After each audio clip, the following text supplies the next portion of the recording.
My billionaire fiancé, Damian, did not love me. He loved control. In my last life, I tried to become his perfect wife, obedient, quiet, and easy to manage. I gave him everything, but he still chose my scheming stepsister every time. In the end, a car crash killed the woman he had spent years trying to cage. But death sent me back to the start, right before our wedding. This time, I will not beg for love. I am giving my controlling billionaire fiancé to my treacherous stepsister, packing my bags, and leaving New York forever. Their perfect world is going to burn, and I will walk away free. Manhattan's most exclusive VIP nightclub was a blur of neon lights. I sat in the center of a private booth, and with perfect intention. Up by the second floor railing, a paparazzi lens was pointed straight at us. Good. Those photos would be on Damian Blackhood's desk before morning. That was the whole point.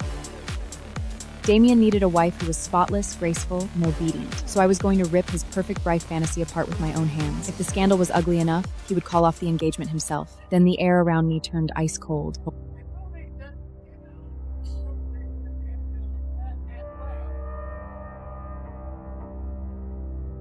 In that split second, I could almost hear chains pulling tight from another life. In my past life, I loved him to the point of madness. I told myself his control was love. Then the Blackwood family code was placed in front of me. No nightclubs, no being alone with any man, no leaving New York without permission. He froze my passport and cut off every account I had. Then he clasped a diamond bracelet around my wrist and called it an engagement gift. It was not a gift. It was a GPS tracker.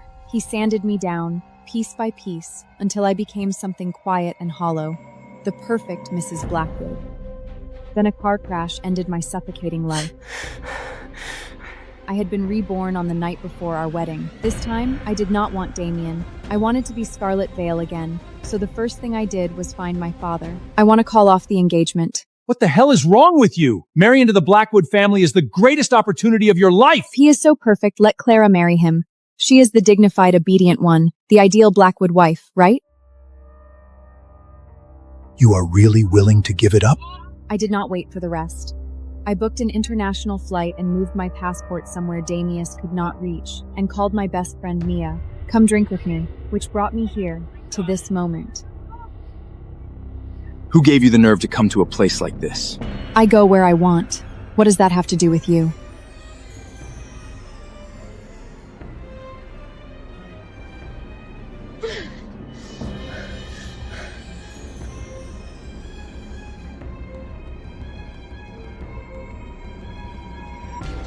My blood ran cold. That bracelet, the same one that had locked away my freedom in my last life. Don't touch me! GPS tracking, heart rate monitor, entry and exit logs synced in real time. Every step you take, I will see it. I want a public apology statement by tomorrow morning. You put diamonds on a cage and think that makes it something else? I held his gaze and said it clearly, one word at a time. I am not marrying you, Damian. We are done. The car went silent. Damian's eyes snapped mine. Done? Done what? What the hell is that supposed to mean? For a second, I almost told him the truth. That the bride had already been changed. That Clara was the one his family would get. Then I stopped myself. I wanted him dreading every day until the wedding, convinced he was still stuck with me. Forget it. I was just mad. I'm taking you home. Sit properly. I kicked off my heels, pressed my bare feet into his expensive floor mat, and rolled the window down. When are you going to learn to behave like a Blackwood wife? Maybe in my next life. The Rose stopped at the Vale Estate gates. I want that apology on my desk by 9 tomorrow. And don't waste your time trying to take off the bracelet. I pushed the door open. I looked down at the disgusting thing locked around my wrist. Then you'd better watch closely. I slammed the door and walked inside without looking back. Richard, Monica, and Clara were all waiting in the living room. My father, his ex-mistress turned trophy wife, and the bastard daughter they'd spent years polishing into exactly the kind of obedient, presentable girl Damian wanted. You reek of alcohol, and you wore a Blackwood engagement bracelet to a nightclub. Have you completely lost your mind? Don't be too hard on her, Richard. Though honestly, I'm not sure a family like the Blackwoods can afford that kind of reputation. Scarlett, Dad said he already spoke with the Blackwoods. Are you really sure you want me to take your place? 100% sure. You've always loved picking up what I throw away. This time I'm handing it to you myself. No need to sneak around for it. Watch your mouth! Clara is steadier, smarter, and a far better fit for the Blackwood family than you ever were! Perfect. Just don't come crying to me when the whole thing blows up in your faces. I only hope you won't regret this. I would hate to see you lose everything because of one bad mood. Scarlet Veil never regrets a damn thing. A servant came hammering on my door first thing in the morning. Damião was downstairs. He stood in the living room like last night had never happened. First thing he checked was my wrist. The bracelet, green light blinking. Then he looked up. The statement. I didn't write one. Blackwood's PR team buried those photos. I need that statement. Your rules do not apply to me anymore. I am not signing anything. When are you going to learn to do or told? Not in this lifetime. Right on cue, Clara appeared in a white dress, eyes faintly red, holding a printed statement. Damião, please don't be angry with Scarlet. She was upset last night. I wrote the statement for her. Will this work? Damião scanned it. When he looked back at me, the disgust was undisguised. Look at Clara. She knows when to be graceful, when to step back, when to put the family first. All you do is create problems. Scarlet just needs more time. The Blackwood Charity Gala is tonight. I can go with her and help her get through it. Help me with what? How to smile on cue? How to play the innocent girl in white while hiding the snake underneath? Enough. Add her name and release it. I did not sign it. You went to a nightclub as the future Mrs. Blackwood. It stopped being your personal guest the second you dragged my family name into it. If you refuse to do the right thing, I will do it for you. Then take Clara. She is always so good at doing the right thing. You are my fiancé. You will be at that gala tonight. Fine. This life I was going to give him exactly what he wanted. Clara linked her arm through mine, going upstairs, warm smiles, nails digging into my skin. The second the door closed, I shook her off. Nobody is watching. Drop the act. Damião will be mine. On the wedding day, he will be grateful someone made the switch. A disaster like you has no business near the Blackwood name. Then why didn't you tell him just now? Scared that once he knows, he still won't want you? Just keep your mouth shut, Scarlet. I don't care about the you or your control freak fiancé. Happy wedding! The Blackwood Family Charity Gala was packed with Manhattan's most powerful people, old money, new money, and the kind of influence that could buy both. I showed up deliberately in a floor-length red backless gown, bold, unapologetic, and everything a Blackwood wife was not supposed to be. Clara wore white couture, pristine as a lily. When the waltz began and every eye in the room drifted toward Damião, Manhattan's most coveted heir stepped forward and reached right past me, his actual fiancé, to offer his hand to Clara. The socialite crowd broke into sharp, delighted whispers. Did you see that? He chose the stepsister. Honestly, I get it. Scarlet is a walking scandal. Clara is everything a Blackwood wife should be. Damião led Clara onto the floor without looking back, then threw me a cold parting shot. You do not know how to dance at this level. Stay where you are and watch Clara. Maybe you will finally learn something. I watched them turn beneath the chandeliers and felt nothing but revulsion. I slipped upstairs to the terrace for air, desperate to breathe something that did not feel like a trap. Of course, Clara followed. Her heels clicked up the stairs like she had been attached to my shadow all night. She wore the face of someone who had already won, and when she spoke, her voice was low and vicious. Poor Scarlet. Your mother could not beat mine, and now you cannot beat me either. Losing must run in your blood. She should have said anything else, anything but that. She had insulted my dead mother. My eyes went cold. Without a word, I drew back and slapped her hard across the face. The crack cut through the night air. Clara's head snapped to the side, and her cheek flushed red almost instantly. She screamed. You crazy bitch! You actually hit me? I closed the distance and grabbed her by the neck. Hit you? I can do a lot worse than hit you. I trained in MMA, Clara. Taking apart a fake, fragile little thing like you would barely count as exercise. I whipped one leg up in a clean side kick. The courtyard below erupted into screaming chaos. I straightened my dress, picked up my wrap, and turned to leave. But I had not made it 3 steps before Damián's hand clamped around my wrist like a vice. His eyes were bloodshot with rage, and his voice was cold enough to freeze the air between us. Clara fell from the terrace. Was it you? I met his eyes without flinching. Yes. She had it coming. You are beyond saving. Since she refuses to apologize, she needs to learn a lesson. Throw her into the estate fountain. No one lets her out until I say so. The bodyguards grabbed me before I could fight them off. No matter how hard I struggled, they dragged me across the courtyard and threw me straight into the fountain. The water was freezing cold, but it was liquid water, not ice. The spring night air cut like a blade, and the cold sank straight into my bones. Every time I clawed for the marble rim of the fountain, the guard standing along the edge pushed me back under without a word.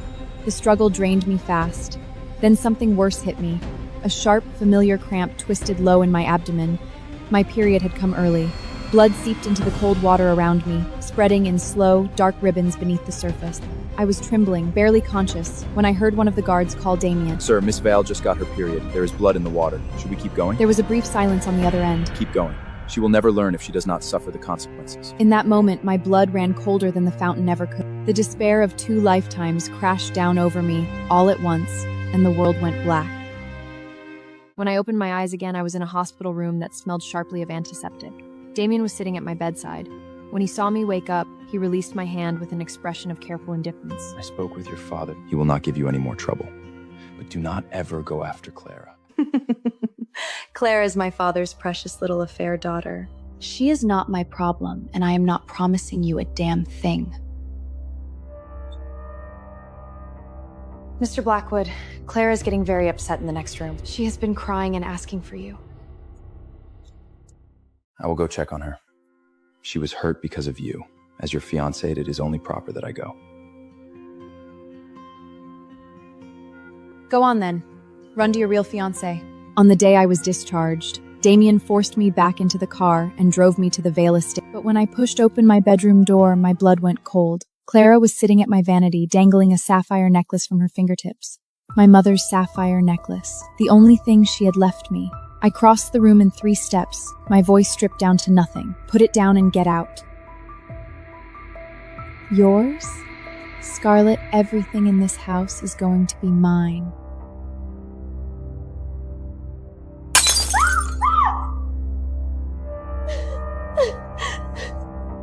Daddy, I only wanted to look at Scarlet's necklace and she shoved me into the floor.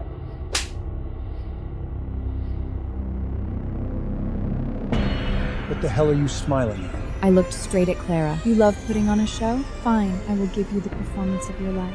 I grabbed a metal pen from the vanity and drove it straight at Clara's palm, clean through, pinned to the hardwood. You fucking psycho monster! Get out! Get this animal out of my house! You are no longer welcome in the Vale family! The servants dragged me to the door and threw my luggage into the mud. I bent down, pulled my mother's sapphire necklace out of the dirt and held it tight. It was raining. I stood soused under an awnery until a black Rolls pulled up. Damian got out without a word, put me in the car, and drove me to his house. He came back with a first aid kit and started treating the mark my father had left on my face. Then the doorbell rang.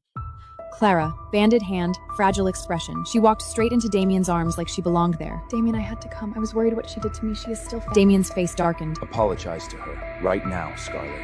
Not a chance in hell. We started arguing by the entryway. Damian reached for my arm, and I shoved him off. In the struggle, his elbow knocked into the glass kettle sitting on the side cabinet. The kettle reacted to the floor and shattered. Scalding water exploded across the marble. He threw himself around Clara and covered her completely. I was on the other side. The boiling water splashed across my legs and arm. My skin turned red almost at once, then started to blister and peel. Damian checked Clara first. She was fine. Then he glanced at me on the floor, bent down, and picked Clara up. Leave her. A little pain might teach her to think before she goes after you again. He left me alone on the floor, with scalding water still spreading around me. I sat on that floor, holding myself together through the pain, and called 911 myself. I got out of the hospital just in time for Clara's birthday party. Richard used the occasion to make a grand announcement. The majority of the Vale family's trust assets and shares would be transferred to Clara. In front of every guest in the room, took out a velvet box, and clasped a diamond necklace worth a small fortune around Clara's neck.